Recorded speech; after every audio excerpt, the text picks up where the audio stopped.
Jordan Carroll.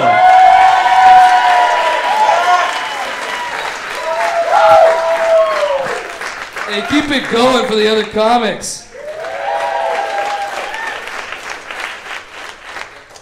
So I'm a really good friend on Facebook. And I don't think I can be anymore.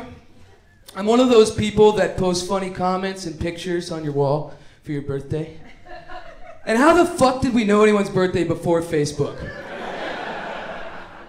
I mean, I feel like it used to be that some random kid in class would bring cookies, and that's how I knew it was his birthday, right? You're shaking your head.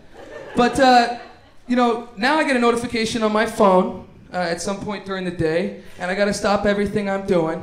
I gotta find an old drunk photo of us. I gotta craft poetry about our friendship, and I gotta post it, or I'm not your friend.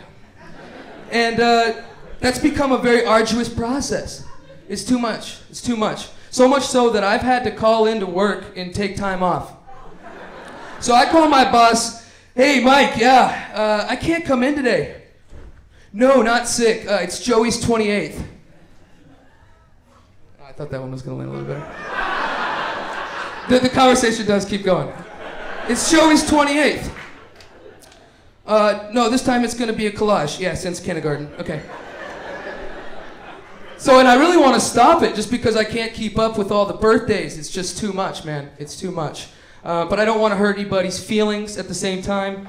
And Joey's not going to stop having birthdays. Unless he dies.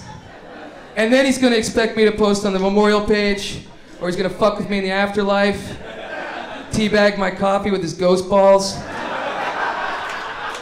I really don't like salty coffee. Come on, Joey.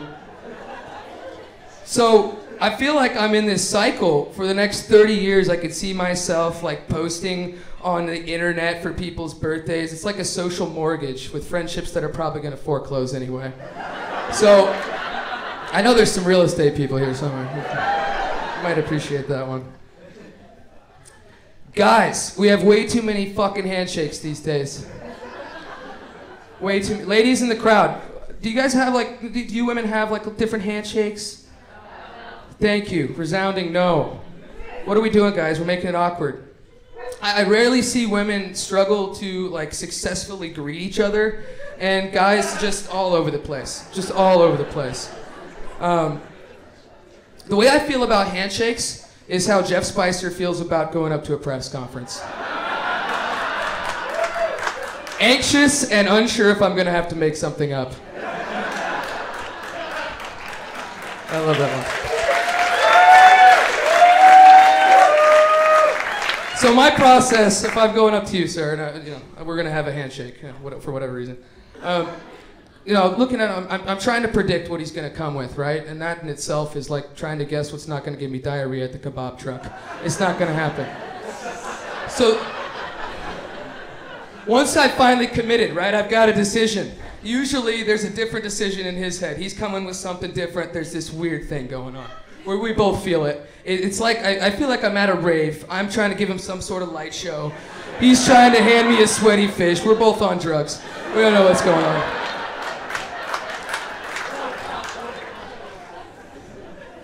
So it's just weird. For example, the other day, and when I mean the other day, this is like 2 years ago. I went up to this guy for like a bro hug. So, sir, no drinks. We're like this, right? And then you kind of come in like that, but our faces turn the same way. So we look like two mimes fighting for the same invisible glass box. That shit was weird. You can't come back from that in a conversation. And don't get me wrong, I will touch Sidebeard with a good buddy of mine. But I just met this guy, hadn't posted on his Facebook yet.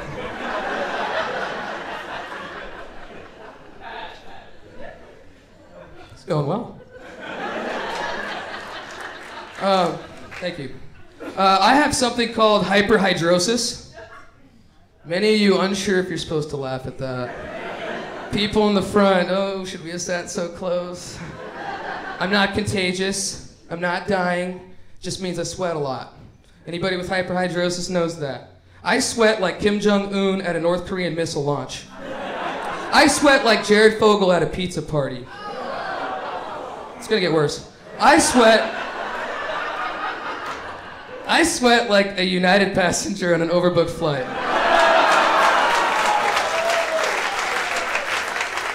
I sweat a lot. Any fellow sweaters here? Why are you raising your hand? I can see the stain.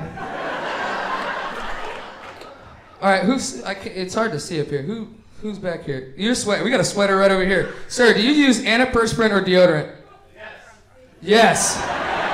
He's like, just give me all of it. It's going everywhere. The same way. So, like, yeah, when you're a sweater, you got to figure out what's gonna work for you. And for the longest time, I couldn't. When I was younger, I tried like the stick deodorant, but that was about as useful as spraying Axe on the old PE shirt you left in the locker over the weekend. That guy did it. You smelled like shit, man. Just so you know.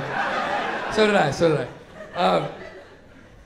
And you know, it's tough. It's tough when you sweat that much. But I finally found a clinical strength antiperspirant from Gillette that works for me. That's when you clap. That's a big moment. That's a big moment. You know, 15 plus years of trying to figure out what the hell to do over here. But one thing concerning about clinical strength antiperspirant is filled with aluminum, and it says on it could cause kidney disease. So that's got to be healthy for you, right? So I thought in my head, I was like, what else would be really concerning if it was clinical strength? I'll start with the Gillette antiperspirant. Gillette clinical strength antiperspirant clogs your pits so your pits won't drip. May cause kidney disease. The second one, 3M earplugs. 3M earplugs clogs your ears so your ears can't hear. May cause permanent hearing loss. And in my favorite, condoms. Well, not my favorite, but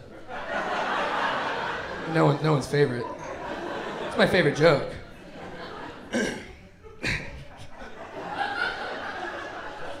Trojan clinical strength condoms clogs your dick so your dick can't spit. May cause blue balls. That's my time. Thank you.